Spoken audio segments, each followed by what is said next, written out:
ఆయన ముఖ్యమంత్రిగా ఉన్నాడు, ఈ రాష్ట్రానికి ముఖ్యమంత్రి.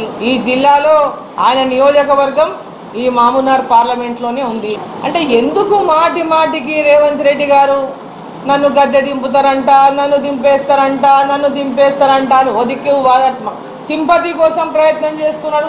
మళ్ళీ ఒదికి ఇప్పుడేమో పార్లమెంట్ ఎన్నికల్లో ఓడిపోతామనేటటువంటి భయంతోన కొత్త రాగం అందుకున్నాడు.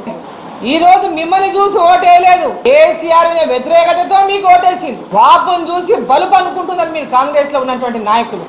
కాంగ్రెస్ పార్టీ వాళ్ళు పర్సనల్ అటాకింగ్ చేస్తా ఉన్నారు డీకే అరుణ మీద. వాళ్ళకి చెప్పుకోనిగా ఏం లేదు, పర్సనల్ గా నా మీద మాట్లాడుతూ నన్ను అవమానపరిచే విధంగా, ఒక మహిళ అనేటటువంటి గౌరవం లేకుండా నోటికొచ్చినట్లలా మాట్లాడుకుంటూ ఈరోజు దొరసాని అంట ఈయన రేవంత్ రెడ్డి గారు మాట్లాడతారు. ఏమని మాట్లాడతారు ఆయన? గద్వాలలో కాంగ్రెస్ కళ్ళు మూసుకొని గెలిచేటోళ్ళమే, దొరసాని వచ్చి ఓట్లన్నీ తీసుకుపోయి అల్లుని కేపించిందట. అయ్యా ఫస్ట్ థింగ్, దొరసాని అన్నందుకు నువ్వు నాకు క్షమాపణ చెప్పాలి. దొరసాని అనే మాట వాడినందుకు నువ్వు నాకు ఈ రాష్ట్ర ముఖ్యమంత్రిగా క్షమాపణ చెప్పాలి. ఇంకా వ్యక్తిగతంగా నేను అటాక్ చేస్తా వ్యక్తుల మీద అంటే చూస్తూ ఊరుకొని అరుణమ్మ సిద్ధంగా లేదు మిస్టర్ రేవంత్ రెడ్డి అని నేను హెచ్చరిస్తా ఉన్నా. నువ్వు అసలు ఊహించుకోలే ముఖ్యమంత్రి అవుతామని. ముఖ్యమంత్రి అయినందుకు ఆ పదవిని నిలబెట్టుకొని గౌరవాన్ని పెంచుకో, పాలమూరు జిల్లా గౌరవాన్ని కాపాడు. ఇంతకుముందు కేసీఆర్ తిట్టినట్ట నువ్వు తిడితే నిన్ను కూడా కేసీఆర్ ఏడికి పంపించినో ఆడికే పంపిస్తా. అరుణమ్మని పేరు నోరెత్తే అర్హత కూడా మీకు ఎవరికి లేదు. డీకే అరుణమ్మ పేరు తీసి అర్హత కూడా మీకు లేదు. ఏం మాట్లాడుతున్నారు మీరు? దొరసాని, ఆసాని, ఈసాని, ఇది మర్యాదనా? మీ ఇంట్లో ఆడవాడనేటువంటి మాట అంటే నువ్వు సహిస్తావా? వ్యక్తిగతమైనటువంటి ఆరోపణలు చేస్తే, వ్యక్తిగతమైనటువంటి కనుక చిల్లర రాజకీయ దిగితే మర్యాద ఉండదని చెప్పి నేను రేవంత్ రెడ్డి గారికి తెలియజేస్తా ఉన్నా మీడియా ద్వారా. గత 10-15 రోజులుగా ఇక్కడ మహబూబ్నగర్ పట్టణంలోనే ఉంటూ ఎక్కడ అవకాశాలు లేక ఎవరు పలకరియక, ప్రజలు పలకరియకపోను, వాళ్ళ ఎంబడ కూడా ఎవరు రాకపోవడం వల్ల మతి భ్రమించి బీజేపీ పార్టీ నుంచి పోటీ చేస్తున్న ఒక నాయకురాలు డీకే అరుణ గారు అడ్డగోలుకి మాట్లాడి ఏదో పత్రికలల్లా సోషల్ మీడియాలలో కనిపించాలి అనే ఆలోచనతోన ఎవరిని పడితే వాళ్ళని విమర్శించే ప్రయత్నం ఈరోజు డీకే అరుణ గారు చేస్తూ ఉన్నారు. ఇక్కడ ఉన్న వాళ్ళని మాట్లాడితే కూడా ఎవరు ప్రజలు పట్టించుకుంటలేరు. అట్లీస్ట్ ముఖ్యమంత్రి గారి గురించి అనేదాన్ని మాట్లాడితే ప్రజలు ఏదైనా ఆలోచన చేస్తారేమని చెప్పేసి నిన్న ప్రెస్ మీట్లో ముఖ్యమంత్రి గారి మీద కొన్ని వ్యక్తిగత దూషణలు చేస్తూ ముఖ్యమంత్రి గారిని విమర్శించడం అనేది ఏమాత్రం సమంజసం కాదు.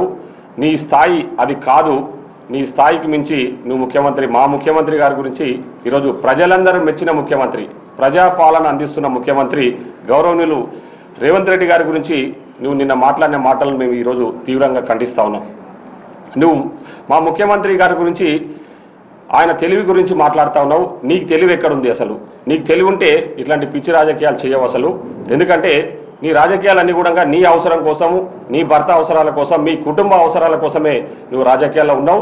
వ్యక్తిగతమైనటువంటి విమర్శలు చేస్తే మర్యాద ఉండదని చెప్పి నేను హెచ్చరిస్తా ఉన్నా. పాలమూరు రంగారెడ్డి తెచ్చిందా, జాతీయ హోదా తెచ్చిందా, నువ్వేం బీకినావు? ఏం బీకినావు? నువ్వు పార్లమెంట్ సభ్యుడిగా ఉన్నావు కదా, ఏం బీకినావు నువ్వు చెప్పుగా? అరే ఈ జిల్లాకు పాలమూరు రంగారెడ్డి తెచ్చిందే డీకే అరుణమ్మ, నీవు కాదు.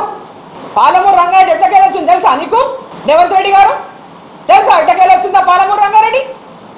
ఎక్కడ ఉన్నావు నువ్వు ఆ రోజు? ఎక్కడ ఉన్నావు నువ్వు ఆ రోజు? ఈరోజు పెద్ద పెద్ద మాట డైలాగులు కొడితే అయిపోయింది అనుకుంటున్నారా మీరు? ఈ జిల్లాలో రైతాంగం కోసం, కరువు జిల్లాలో రైతులకు పెద్ద ఎత్తున వలసలు పోతున్నారని పోరాటాలు చేసి, పాలమూరులో ప్రాజెక్టుల కోసం పోరాటాలు చేసి, ఒక ఆడబిడ్డనైనా గద్వాల నుంచి హైదరాబాద్ దాకా ఒకదాన్నే ప్రజలతో మమేకమై నడిచిన పాదయాత్రలు చేసి ప్రాజెక్టులను తీసుకొచ్చిన పాలమూరు జిల్లాకి. నువ్వు పాలమూరుకు ఏదో ప్రాజెక్టులు తెచ్చినా, పాలమూరుకు రోడ్లు వేసినా, పాలమూరుకు బియ్యం తెచ్చినా అని చెప్పేసి నువ్వు మాట్లాడినంత మాత్రాన్ని ఇక్కడ ప్రజలు నమ్మే పరిస్థితుల్లో లేరు. నువ్వు పాలమూరుకు చేసింది శూన్యం. నువ్వు మంత్రిగా ఉన్నప్పుడు కూడా నేను అడుగుతా ఉన్నా, ఈ రాష్ట్రంలో కాంగ్రెస్ పార్టీ అధికారంలో నువ్వు మంత్రిగా ఉండి పాలమూరుకు చేసింది ఏంది అని చెప్పి ఈ సందర్భంగా మీకు తెలియజేస్తా ఉన్నా. మీరు అంటున్నారు 17 సీట్లు గెలిస్తే రాహుల్ గాంధీ ప్రధానమంత్రి అవుతాడట. ఇగో ఇలా ప్రధానమంత్రి ఎవరో ప్రధానమంత్రి ఇట్లా చూపించమనండి. ప్రధానమంత్రి క్యాండిడేట్ ఫోటో కూడా లేదు వాళ్ళకి. ప్రధానం పెద్ద పెద్ద హోర్డింగ్స్ పెట్టిండ్రు. మరి వాళ్ళ ప్రధానమంత్రి ఎవరో వాళ్ళ క్యాండిడేట్ ఫోటో ఉండాలి కదా. మామునాడు చుట్టుముట్టు జడ్చర్లా ఎక్కడ చూసినా ఈ హోర్డింగ్ కనబడతాయి మీకు. మరి ఈ హోర్డింగ్లల్లా రాహుల్ గాంధీ ఫోటో ఎందుకు లేదు? మీ ఏఐసిసి అధ్యక్షులు ఖర్గే గారి ఫోటో ఎందుకు లేదు? జవాబు చెప్పాలా దీనికి? మా ప్రధానమంత్రి అభ్యర్థి రాహుల్ గాంధీ గారు రేపు రాబోయే రోజుల్లో జరగబోయే ఎన్నికల్లో గెలిచేది కూడా కాంగ్రెస్ పార్టీ భారీ మెజార్టీతో మా ఇండియా కూటమి గెలుస్తూ ఉంది. ఇండియా కూటమి కూడా రాహుల్ గాంధీ గారే ప్రధానమంత్రి దేశానికి కాబోతా ఉన్నారని చెప్పి కూడా స్పష్టంగా నేను ప్రెస్ మీట్లోనే చెప్పడం జరిగింది. అవన్నీ విషయాలని కూడా వాళ్ళకి తెలుసు. ఈరోజు ఆ రాహుల్ గాంధీ గారికి వస్తున్న ఆదరణ తట్టుకోలేకనే ఈరోజు కాంగ్రెస్లో ప్రధానమంత్రి క్యాండిడేట్ లేడు, కాంగ్రెస్లో వాళ్ళు లేరు వీళ్ళు లేరు అని చెప్పేసి తప్పుడు ప్రచారాలు చేసే ప్రయత్నం చేస్తూ ఉన్నారు. చాలా పోస్టర్లలో కూడా రాహుల్ గాంధీ గారి ఫోటో ఖచ్చితంగా ఇక్కడ చూడండి, ఇక్కడ కూడా రాహుల్ గాంధీ ఉన్నారు. మా ప్రెస్ మీట్లో కూడా రాహుల్ గాంధీ గారి ఫోటో ఉంది. మా వెనకాలనే రాహుల్ గాంధీ గారు ఉన్నారు. అది వాళ్ళు కావాలని చిన్న చిన్న విషయాలను పట్టుకొని అంటే ఏ అవకాశం లేక ఏమి లేక తప్పుడు ప్రచారాలు చేస్తూ ఉన్నారు. అసలు ఈ 6 గ్యారెంటీలు అనేటివి చెయ్యలేమని స్వయంగా రేవంత్ రెడ్డి గారే చెప్పిండ్రు. కేంద్రంలో రాహుల్ గాంధీ ప్రధానమంత్రి అయితేనే ఈ 6 గ్యారెంటీలు అమలు అయితే అన్నాడు. కేంద్రంలో రాహుల్ గాంధీ ప్రధానమంత్రి అవుతాడా? రాహుల్ గాంధీ ప్రధానమంత్రి అయ్యేదే లేదు. పసి పిల్లగాన్ని అడిగినా చెప్తారు ఈ దేశంలో ప్రధానమంత్రి ఎవరైతారంటే నరేంద్ర మోదీ గారు అవుతారని.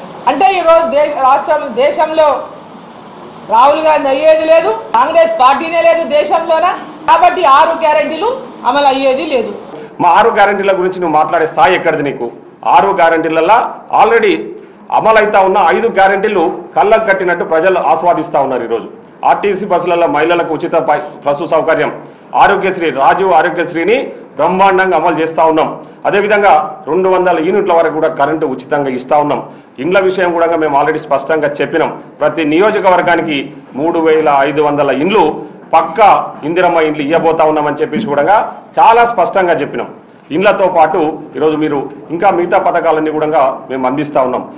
రైతు రుణమాఫీ నిన్నాకమన్న మా వ్యవసాయ శాఖ మంత్రి గారు పెద్దలు తుమ్మల నాగేశ్వర్ గారు మాట్లాడుతూ ఖచ్చితంగా ఎలక్షన్స్ అయిపోయినప్పుడే రైతు రుణమాఫీ కూడా చేస్తామని చెప్పి చాలా చాలా చాలా స్పష్టంగా చెప్పడం జరిగింది. మీరు కళ్ళు లేని కబోదులు ఏదో ప్రజలను మభ్యపెట్టి మాయ చేయాలి, ప్రజలకు తప్పుడు ప్రచారం ఇవ్వాలని చెప్పేసి 6 గ్యారెంటీల గురించి పదే పదే మాట్లాడుతూ ఉన్నారు, తప్పుడు ప్రచారాలు చేస్తూ ఉన్నారు. నేను కూడా ఏదైనా మాట్లాడగలను, ఏదైనా అనగలను. ఓటుకు నోటు కేసు గురించి కూడా నేను చాలా మాట్లాడగలను. ఎంత నీతిపరులో ఎవరెంత నీతిపరులో కూడా చెప్పగలను. కానీ పర్సనల్ అటాక్స్ అని మంచివి కావు రాజకీయాలు అనే ఒక దీంతో అభివృద్ధి ధ్యేయంగా మనం పనిచేయాలనేటువంటి లక్ష్యంతో పనిచేస్తూ ఉన్నాం.